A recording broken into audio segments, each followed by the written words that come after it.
I'm Jayden Hammond, and I've been doing door-to-door for 6 years now. I got into door-to-door when I was at the gym going to college. These guys tapped on my shoulder, told me about the opportunity.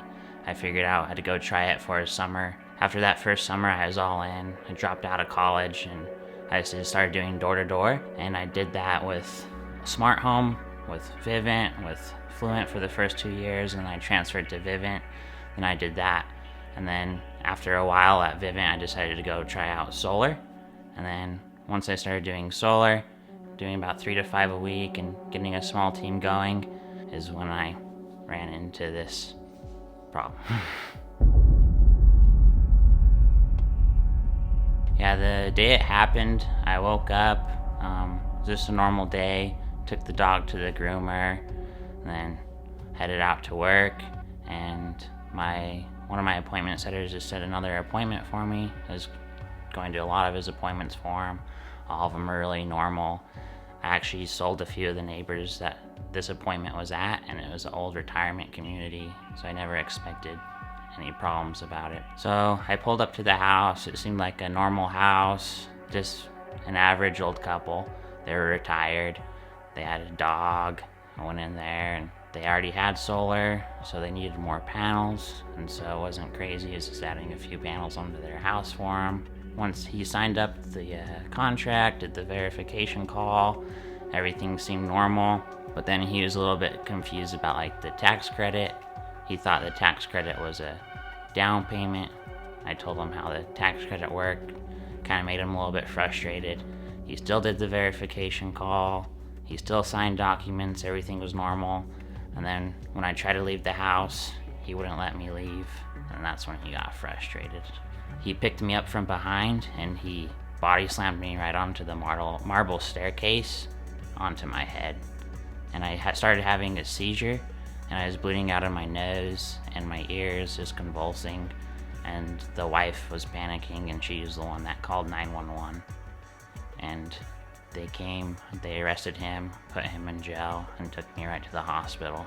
And when I was in the hospital, they called my mom, and they said, hey, this is what happened to your son. He has to go emergency surgery to save his life.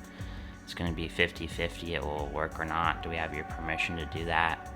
She said to do it, and luckily it worked. And then I was in a coma for 3 weeks. And when I woke up, I didn't remember anything.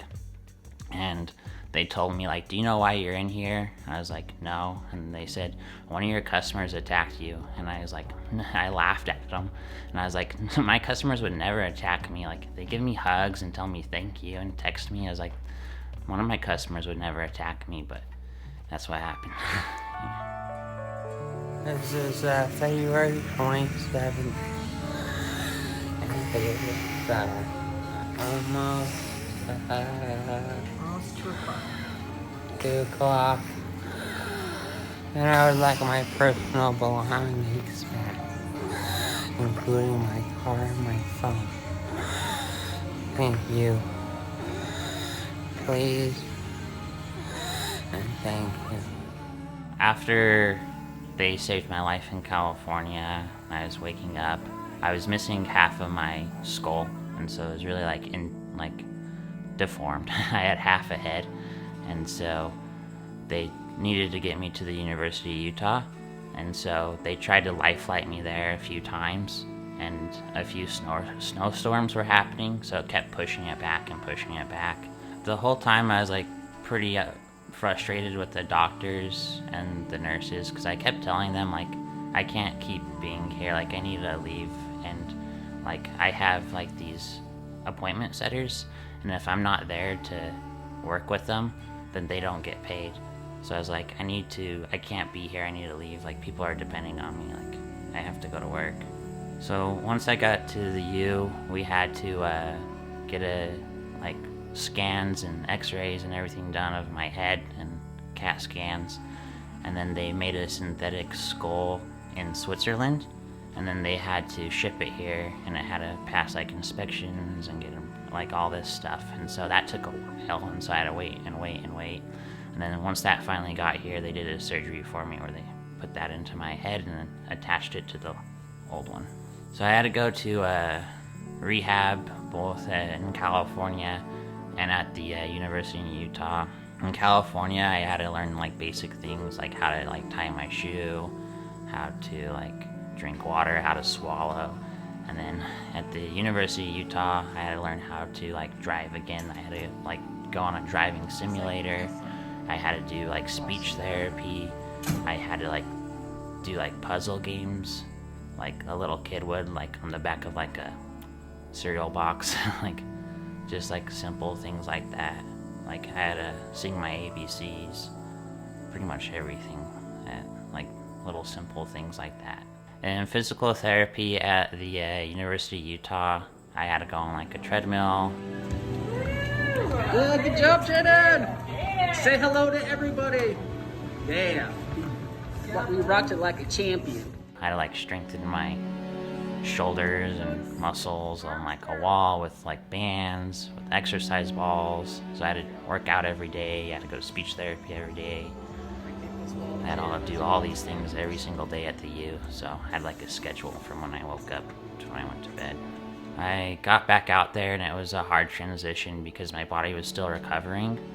And so I was like very exhausted and tired. Like I'd have to like take naps like at work, like in my car, like take breaks and then go back out there and work.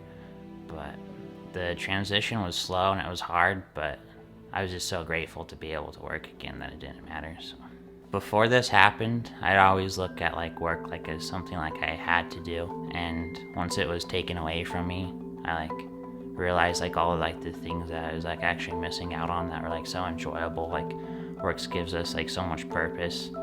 And so now that I'm back, it's like I'll never like complain about any of the things I used to, because it's like I'm so grateful to be able to work and have that opportunity again. I wouldn't trade it for anything, really.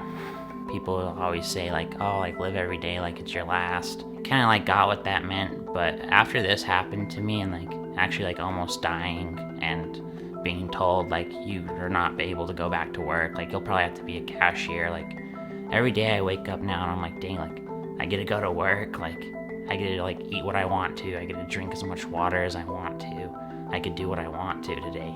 It's awesome. Yeah, as soon as I got back I was super scared because I forgot everything, but I just put the excuses aside and went and did the work. And knocking, you've ran into people and they want what you're selling, and I totally forgot like, okay, how do I run his credit? Like, what do I do now? And I had to relearn all that, but that's something you could learn and remember and repeat. So being through all this, my perspective has changed, where now I could use like what I went through to help other people my age and other people that are getting into door to door, and use this to show them, hey, like it's possible. Like honestly, we think sales is hard enough, but we really don't know how hard things could actually be, especially when your life's going to be taken from you in a day.